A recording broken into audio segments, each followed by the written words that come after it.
Welcome to My Naturally Sweetened Life. Today I'm going to take you along with me as we set up the brooder for our new chicks.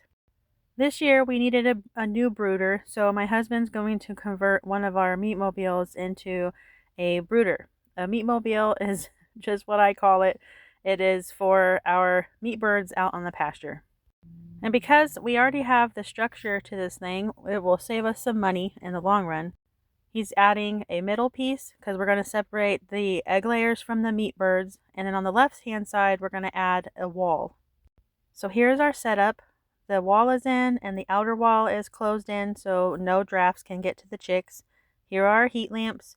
If you're wondering if that's safe, yes, they stay right where they're supposed to be. We have no problems whatsoever. And we have pine shavings on the bottom to keep them warm and to catch their poo.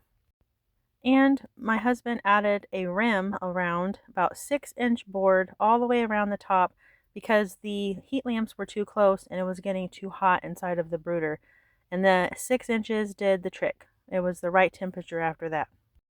The next thing the little chicks will need is water.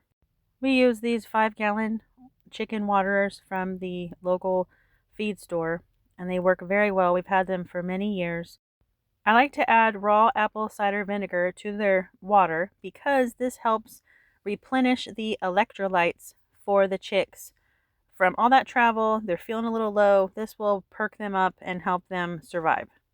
I put 1 tablespoon per gallon. So this is a 5-gallon container. So we're going to put 5 tablespoons. Then you can put it inside of the brooder. And this little knob you can take off when you're ready for the water to come out. It's super convenient when you're carrying the water. That little knob keeps it from splashing on your legs.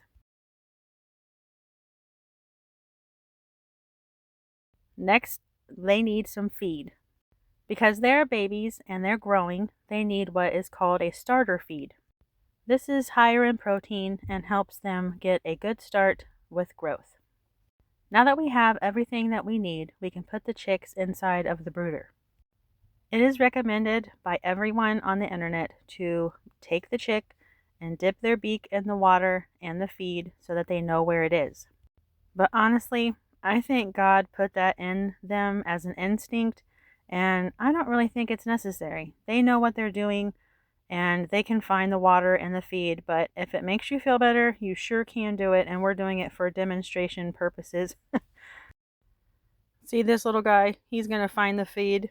We didn't even show him. So that just proves my point. They know. They know where the food and water is. And they're going to find it and use it. Now for the other side of the brooder. This is our meat birds. They're Cornish cross. And they take about 8 weeks for them to grow out. And then we process them to put in the freezer. And of course, because they're chickens, right away they find things to peck and scratch at. They're super cute and very active. Here's a glimpse at about 2 weeks later. They're already getting their feathers and they're way bigger than they were before. These are the Cornish cross meat birds. These birds will be in here about, I would say, another week. We're kind of waiting on the weather to make up its mind. But about the 3rd week, we usually put them out on pasture. Ooh, those two were fighting each other. But anyway, they will go out on pasture and live their best life on the grass. On the opposite side, here are the layers. These guys are light Brahmas and they have the feathers on their feet. I love these birds. They're going to grow up into a really big, hardy bird. And they're usually very gentle, and I'm hoping that that's the same with this group. They are all huddled in the corner, not because they're cold, but because I'm freaking them out with the lid open. But they're starting to get their feathers. They will stay in the brooder a lot longer than the meat birds. They stay around 7 weeks, depending on the weather and how much feathers they have. But yeah, they'll be parking in here a little longer than the others. And here is a look at everyone at the same time. And don't worry about those cords. Nobody has messed with them. They might when they get older, and that's fine. We'll adjust it as needed.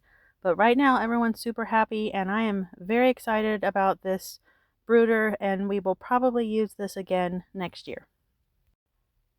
And as always, thanks for watching, and I'll talk to you later.